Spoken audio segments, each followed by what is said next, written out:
Zaljubljeni par je zastao pored ograde. Konj ih je dotakao njuškom, pokušavajući da privuče njihovu pažnju. Pomilovali su ga, dozvolivši mu da i on učestvuje u magičnom trenutku koji su proživljavali. Mladić, djevojka i stari konj na seoskoj stazi. Nisu primijetili bljesak svjetlosti koji se pojavio na nebu i paralisao svako živo stvorenje na planeti Zemlji. Svakog čovjeka, muškarca i dijete, bebu ispod stijene i ribu u moru, svako drvo, svaki cvijet, svako vlat trave. Čitav život je bio zaustavljen. 10.000 milja iznad zemlje mirno je letio svemirski brod. Komandant broda se obratio svom poručniku. Je li faza 1 završena? Cjelokupan život na planeti je zaustavljen, odgovorio je poručnik. Tužno, ali neophodno, rekao je komandant, isključujući talas za paralisanje. Izum superiornije nauke.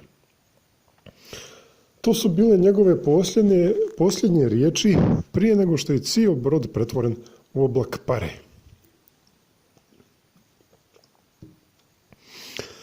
Ispod orbite planete Pluton na rubu sunčevog sistema stajao je ogroman svemirski brod. Agra, vrhovni komandant međuzvjezdanog programa sa umirućeg satelita Polarna zvijezda, smješkao se od zadovoljstva. Još neko je bio zainteresovan za 3. planetu, rekao je. Vjerovatno je pogodno mjesto za život. Šteta što smo morali da ih uništimo, ali naše potrebe su važnije. Stvar superiornije nauke. Agra je naredio da svemirski brod krene ka zemlji na koju je trebalo da stigne za nekoliko sati. Bio je zadovoljan, jer se bližio kralj dugom putovanju kroz prostor i vrijeme.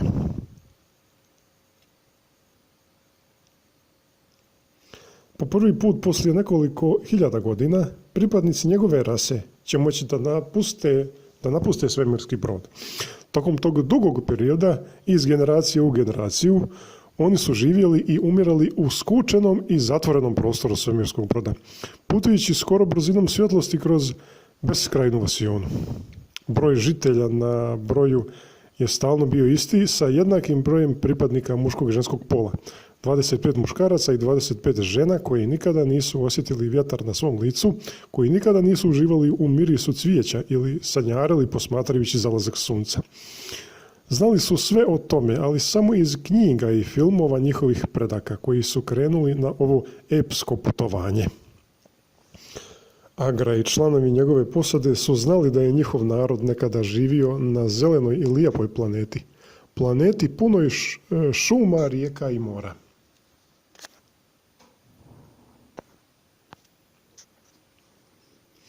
Ali šume i cvijeće su uvenuli i rijeke i okeane su prekrile ogromne naslage leda.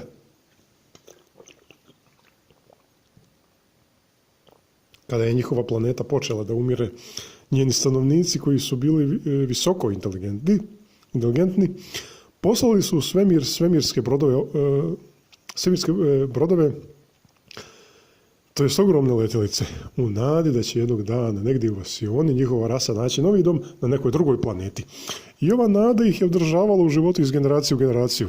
Kada su ušli u orbitu oko Zemlje, Agra je pregledao kompjuterske analize života na 3. planeti. Ostali dio posade je stajao u glavnoj kontrolnoj sobi u tišini. Svi su ličili jedan na drugog, nisu bili viši od 5 stopa, sa slabašnim tijelima koja su, čini se, jedva nosila njihove velike glave. Fizički su bili nejaki, ali su im zato mozgovi bili veoma razvijeni. Zadovoljavajuće, zaključuje Agra. U atmosferi je visok sadržaj kiseonika, sličan onome na našoj staroj planeti. Ali da li je sigurno, pitao je Spiro, njegov zamjenik. Planeta je naseljena, može li da se desi da se zarazimo? Agra se namrštio, to je i njemu palo na pamet. Znali su naravno da se na planeti, kakvu traže, vjerovatno nalaze razvijeniji oblici života. Zaraza je bila ozbiljna opasnost. Generacijama je njihov narod živio u vještačkoj, antiseptičkoj atmosferi vasionskog broda. Neće nam trebati ni udjela ni maske, rekao je, ali znam na šta misliš. Spustit ćemo se na neko zabačeno mjesto, daleko od velikih naselja. Ja još uvijek mislim da nam treba zaštita, insistirao je Spiro. Agra se nasmijao. Prestani da brineš, Spiro. Naše superiornije mentalne moći će nam biti dovoljna zaštita. Spiro nije izgledao potpuno zadovoljan, ali je začutao. Kompjuter je pokazao pogodno mjesto za spuštanje u sjevernoj hemisferi i brod se bezbjedno spustio na proplanak. Pogledavši na kompjuter, Agra je zapisao u svoj dnevnik. Spuštanje na treću planetu, kataloški broj Z233, uspješno obavljeno u polarijanskoj godini 8041. Kada je izašao iz broda, duboko je udahnuo čist seoski vazduh koji mu je nadimao pluća. Ostali dio posade je polako izlazio u praskozori lijepog ljetnjeg dana. Za trenutak su stajali u potpunoj tišini, uživajući u ljepoti o kojoj su mogli samo da sanjaju. A onda kao da su podivljali. Prevrtali su se po travi vlažnoj od rose, grlili su drveće, zavirivali u leje sa cvijećem. Agra im je naredio da se smire i poveo ih stazom do zelene livade gdje su ležale nepokretne krave. Dobro je što su naši prijatelji paralisali cijel život, izustio je. To je neka primitivna vrsta parališućeg zraka, pretpostavljam. Vjerovatno će njegovo dejstvo brzo nestati. Onda možemo da počnemo osvajanje planete. Došli su do mladog para i konja pored slomljene ograde. Ah, domorodci, uzviknuo je Agra, krenuvši ka nepokretnom mladiću i djevojci. Pazi, upozorio ga je Spiro.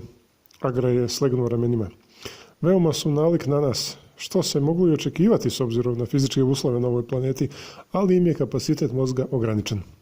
Rukom je prešao preko mladićevog tijela, znajući da bi sa stanovišta fizičke snage taj mladić mogao kao od šale da savlada 10 članova njegove posade.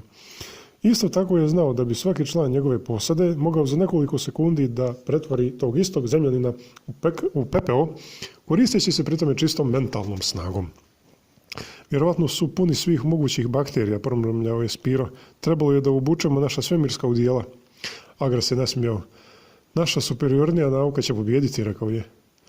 Nezaštićeni i ništa ne sumnjajući, vanzemaljci su ušli u malo seoce Ejem godine gospodnje 1665. baš u vrijeme kada je harala velika epidemija kuge. Kraj. Sada moj komentar o ovoj priči. Dakle, vanzemaljci su došli, to jest ovi drugi vanzemaljci koji su ubili prve, niski vanzemaljci sa velikim glavama i u stvari referenca na Grace, ali to nisu bili Grace, nema dokaza iz ove priče, iz ove naučno-fantastične priče. Dakle, oni su došli kada je harala epidemija kuge i oni imaju superiorniju nauku. Dakle, ovdje autor ove priče nama sugeriše da će vanzemaljci da se zaraze kugom, ali priča znači nema pravi kraj, takve priče ne volim. Dakle, šta će dalje biti sa vanzemaljcima? Oni će dakle da dožive tu epidemiju kuge, ali pošto imaju naprednu tehnologiju, oni će lako da je riješe. Dakle, oni kad su sposobni da srede prve vanzemaljce, da putuju hiljadama godina svojim brodom, oni su sposobni i da se riješe epidemije kuge. Ovdje autor ove priče, dakle, nama govori da će ti vanzemaljci koji su inače ubili prve vanzemaljce, prvu grupicu vanzemaljaca, da će oni da stradaju od kuge, ali na to nema dokaza.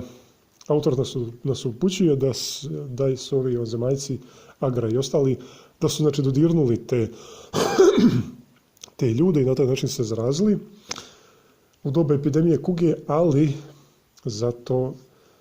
ne postoji znači dokaz da će oni dalje da umru. Tako da autor znači gura sudbinu vanzemaljaca u jednu stranu, da će oni da stradaju od kuge, ali normalno racionalno razmišljanje nas navodi na suprotnu stranu, da će upravo vanzemaljci da se spasu, jer upravo imaju napredniju tehnologiju i sposobni su da riješe problem kuge. Najvjerojatnije su sposobni za to.